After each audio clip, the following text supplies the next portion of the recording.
New Zealand Rugby has built its reputation on one thing better than almost anyone else in the world: producing world-class outside backs.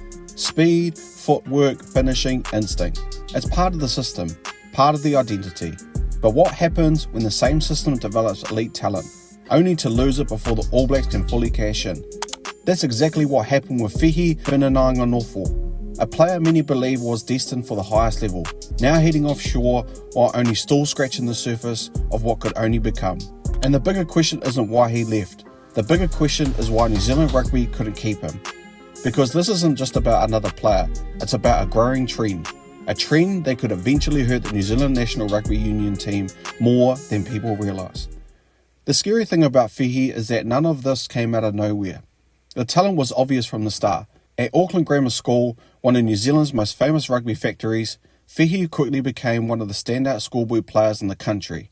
That's saying something, because Auckland Grammar has produced some serious names over the years. But Fehi stood out for different reasons. He wasn't just quick, he was explosive, powerful, hard to bring down, and he had that rare ability to make defenders miss in tight spaces. That's not something you teach, that's instinct. It wasn't long before he earned selections for the New Zealand Schoolboys Rugby Union team, which for many young players is the first real sign that the pathway to professional rugby is opening. At that point, the trajectory looked obvious. Schoolboy star, provincial system, Super Rugby, All Blacks. It felt like the script had already been written. But rugby careers are really that simple. Before Fehi could launch into his professional 15s, everything stopped. An ACL injury, one of the hardest injuries for any explosive outside back to recover from. For a player whose game depends on acceleration, power and confidence of movement, it can change everything. Suddenly, the fast rise stalled. The hype disappeared. The spotlight moved on, and in New Zealand Rugby, when the system keeps producing talent, it moves quickly. And that's what makes Fehi's story so different. A lot of players don't recover the same. Some lose confidence, some lose speed, some lose opportunity. But Fehi found another path. Instead of forcing his way back into the 15-man game immediately, he rebuilt through the 7 system. And that decision might have saved his career. Joining the New Zealand National Rugby Sevens teams gave something he desperately needed: minutes, freedom and confidence. Sevens is brutal. There's nowhere to hide. If your defence is weak, you get exposed. If your fitness isn't elite, you get found out. And if your speed is gone, everyone sees it. Fehi passed every test. Suddenly, people started noticing again. The explosiveness was back. The footwork was sharper, the confidence looked stronger than ever.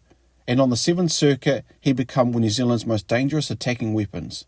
Not just surviving after injury, but evolving. And then came the biggest stage of all, the 2024 Summer Olympics. For Fehi, that was massive. Olympic rugby gave him a chance to prove himself again against the best and open space, under pressure and on the biggest sporting platform possible. And while Olympic rugby doesn't always have the same attention as Super Rugby or Test Rugby, New Zealand selectors watch closely, because Sevens has become a serious proving ground. Players like Rieko Ioane and Caleb Clark have shown skills from Sevens that can translate into elite Test Rugby. Speed under fatigue, decision-making under pressure, one-on-one finishing. Fehi looked like the next one. But the transition back into the 15-man rugby was where everything accelerated. When he signed with the Hurricanes, this was excitement, but also caution.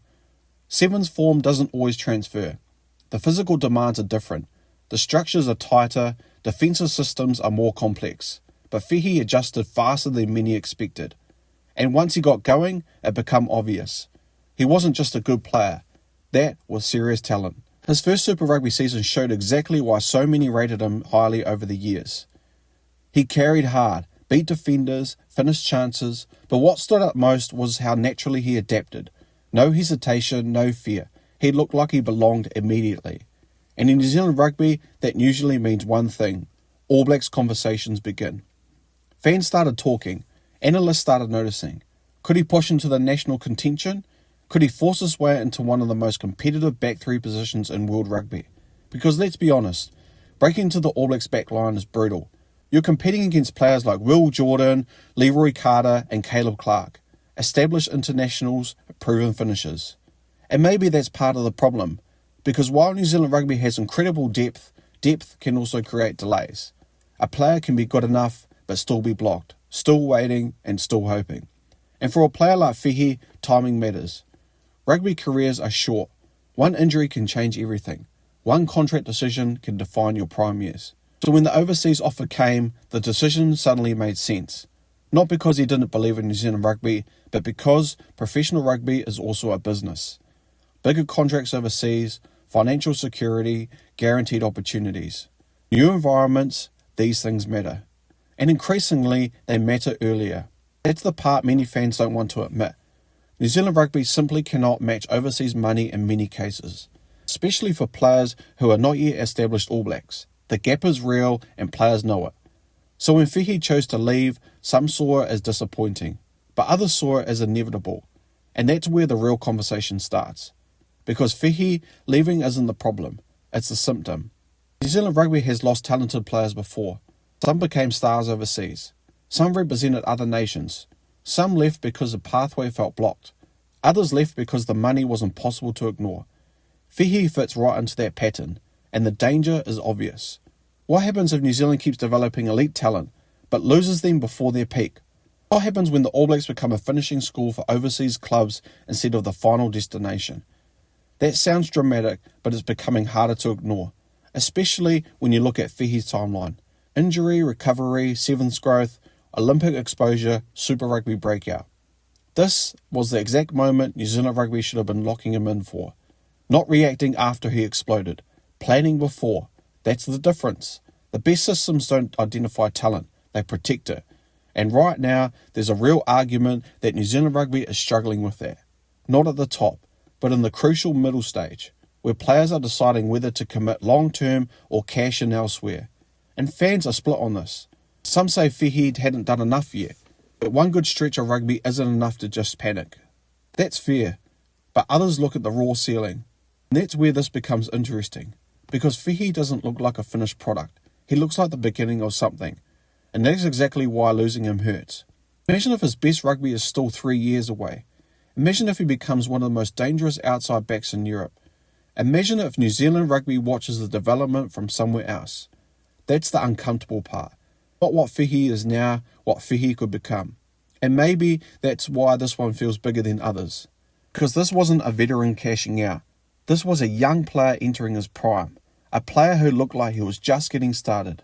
And maybe, just maybe, a future All Black. But now, we may never know. So what do you think? Did New Zealand Rugby make a mistake letting Fehei go? Or is this just the reality of modern professional rugby? Drop your thoughts in the comments below, because this is one rugby debate fans need to have. Ever wanted to create your own rugby highlights channel just like this one? With my course, the YouTube Creator Toolkit, I show you exactly how I do it, from the tools I use to the templates I built. You get everything. Just copy, paste, and start creating. Learn how to grow your channel, keep viewers hooked, and turn views into income. Click the link in the description below to learn more and start your channel today. Now back to the video. If you enjoyed this video, make sure to like, share and subscribe for more rugby stories and player breakdowns just like this, and the biggest talking points in the game.